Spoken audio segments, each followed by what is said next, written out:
আব্বা আমার যেমন তেমন, শ্বশুর আমার মনের মতন রে। শ্বশুর আব্বা, আসসালামু আলাইকুম আব্বা। আরে ওয়ালাইকুম আসসালাম। আব্বা মিষ্টি মিষ্টি আনছিলাম, মিষ্টি খান, এনেন।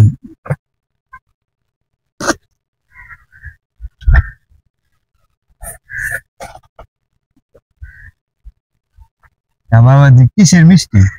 ওই ঘটনা হচ্ছে আব্বা, এই আমরা তো আগে দুইজনে ছিলাম, এখন আল্লাহ দিলে তিনজন হয়ে গেছি। আলহামদুলিল্লাহ। তা বাবা বেটা না বেডি কি হইছে? দূর আব্বা, বেডা বেডি হইব করতে। এই ঘটনা হয়েছে, আমি আরেকটা বিয়ে করছি। ও, আমার মাইয়ারে রাখা তুমি আরেকটা বিয়ে করছো? হ্যাঁ আব্বা। খারাপ, তোমার আমি একটা পুরস্কার দিতেছি, তুমি কামের কাম করছো। আল্লাহর পুত।